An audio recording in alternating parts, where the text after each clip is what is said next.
LPU ప్లేస్మెంట్ల రికార్డులు సృష్టిస్తోంది. Final year student 2.5 కోట్ల ప్యాకేజ్ పొందుతున్నారు. 1700 మందికి పైగా ఎల్పీయూ స్టూడెంట్స్ 10 లక్షల నుంచి 2.5 కోట్ల ప్యాకేజెస్ పొందారు.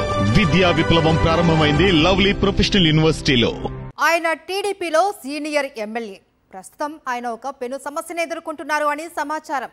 ఎంపీ మద్దతుతో ఓ మాజీ ఎమ్మెల్యే రెచ్చిపోతూ ఉన్నారు. దీంతో ఆ సీనియర్ ఎమ్మెల్యేకు నిద్ర పట్టడం లేదు అని సమాచారం. మాజీ ఎమ్మెల్యే అనధికార ఎమ్మెల్యేగా మారిపోయాడు అని, తన మాటే చెల్లుబాటు చేసుకుంటూ ఉన్నాడని, అసలు ఎమ్మెల్యే సీటుకే ఎసరు తెచ్చేలా ఉన్నారు అనే చర్చ జరుగుతుంది. దాంతో అసలు ఎమ్మెల్యేకు ఏం చెయ్యాలో పాలుపోక దిక్కులు చూస్తున్నాడట. ఈయన పేరు జీవి ఆంజనేయులు. పల్నాడు జిల్లాలోని వినుకొండ నియోజకవర్గం నుంచి టీడీపీ తరపున 3 సార్లు ఎమ్మెల్యేగా పోటీ చేసి గెలుపొందారు. ప్రస్తుతం ఆయనే ఎమ్మెల్యే. ఈయన పేరు మక్కిన మల్లికార్జునరావు. గతంలో 2 సార్లు కాంగ్రెస్ పార్టీ తరపున వినుకొండ నియోజకవర్గాన్నించి పోటీ చేసి ఒకసారి ఎమ్మెల్యేగా గెలిచారు. ప్రస్తుతం టీడీపీలో ఉన్నారు. ఎంపీ లావు శ్రీకృష్ణదేవరాయలు మనిషిగా ఈయన గుర్తింపు పొందారు. కూటమి పాలన మొదలైన తరువాత వినుకొండ ఎమ్మెల్యే జీవి ఆంజనేయులతోనే కలిసి మాజీ ఎమ్మెల్యే మక్కిన మల్లికార్జునరావు నడుస్తున్నారు. ఎమ్మెల్యే జీవి ఎక్కడకు వెళ్లినా తనతో పాటు మాజీ ఎమ్మెల్యే మక్కెనను వెంటబెట్టుకుని వెళ్లేవారు.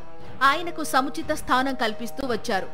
ఎంతవరకు బాగానే ఉంది కానీ తదనంతర పరిస్థితుల్లో ఏమైందో ఏమో గాని మాజీ ఎమ్మెల్యే మక్కెన మనసులో ఆధిపత్య రాజకీయాలు పురుడు పోసుకున్నాయట. ఎంపీ లావు శ్రీకృష్ణదేవరాయలు ఆశీస్సులు పుష్కలంగా ఉండడంతో ఎమ్మెల్యే జీవి ఆంజనేయులు వెనుక గోతులు తవ్వడం మొదలు పెట్టాడని సమాచారం. తనకు తెలియకుండా తన వెనుక మాజీ ఎమ్మెల్యే మక్కిన మల్లికార్జునరావు గోతులు తవ్వుతున్నాడనే విషయం తెలిసిన తరువాత ఎమ్మెల్యే జీవి ఆంజనేయులకు నిద్ర పట్టడం లేదని ఆయన అనుచరులు చెప్పుకుంటున్నారు. చడి చప్పుడు లేకుండా మక్కిన వినుకొండ నియోజకవర్గంలో తన కోటరీని బలోపేతం చేసుకుంటున్నారట. మక్కిన యూత్ పేరిట ఆయన మనుషులు ప్రతి ఊరిలో హల్చల్ చేస్తున్నారట. ఎమ్మెల్యే జీవి ఆంజనేయులకు మద్దతుగా ఉండే వారందరినీ తన వైపుకు తిప్పుకుంటున్నారట. పార్టీలో తన స్థానాన్ని బలోపేతం చేసుకోవడానికి గాను మక్కిన ఓవర్ యాక్షన్ చేస్తున్నారని సమాచారం. వైఎస్ఆర్సీపీ కార్యకర్తలపై అక్రమ కేసులు పెట్టిస్తూ దాడులు చేయిస్తున్నారట. ఈ క్రమంలో ఏదైనా తేడా వస్తే ఆ పాపాన్ని ఎమ్మెల్యే జీవి ఆంజనేయులకు అంటగడుతున్నారని ఆంజనేయులు మనుషులు వాపోతున్నారు. ఎమ్మెల్యే జీవి ఆంజనేయులకు చీఫ్ విప్ పదవి రావడంతో ఆయన పెద్దగా నియోజకవర్గంలో అందుబాటులో ఉండడం లేదు.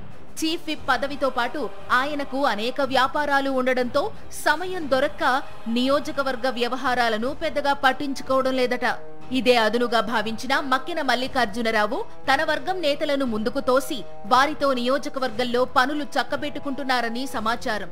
గతంలో టీడీపీ కార్యకర్తలకు వ్యతిరేకంగా పనిచేసిన మక్కిన ప్రస్తుతం వైఎస్ఆర్సీపీ కార్యకర్తల మీద దాడులు చేయించి కేసులు పెట్టిస్తున్నారు. లోకేష్ చెప్పిన రెడ్ బుక్ రాజ్యాంగ విధానాల్ని అమలు చేస్తున్నారట. అంతేకాదు ఆయన తనకు ఎంపీ లావు శ్రీకృష్ణదేవరాయల సపోర్టు పుష్కలంగా ఉందని చెప్పుకుంటుండడంతో ఎమ్మెల్యే జీవి ఆంజనేయులు ఉక్కిరిబిక్కిరవుతున్నట్టు ఆయన అనుచరులు చెప్పుకుంటున్నారు. దీనికి తోడు మక్కిన మల్లికార్జునరావుకు ఈ మధ్యనే గుంటూరు జిల్లా కేంద్ర సహకార బ్యాంకు చైర్మన్ పదవి వరించింది. ఈ పదవి ఆయనకు రావడం వెనుక ఎంపీ శ్రీకృష్ణదేవరాయలు ఉన్నారన్నది బహిరంగ రహస్యమే.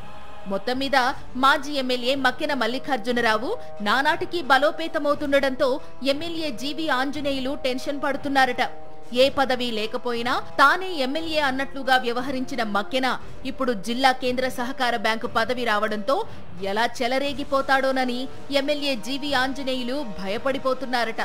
దీనిపై వినుకొండ టీడీపీ నాయకుల్లో చర్చ జరుగుతోంది. మనోడే కదా అని దగ్గరకు తీసుకుంటే ఏకు మేకైనట్టుగా మక్కెన తయారయ్యాడని, ఇక ముందు ముందు తన రాజకీయానికి పదును పెట్టాలని జీవి ఆంజనేయులు భావిస్తున్నారట.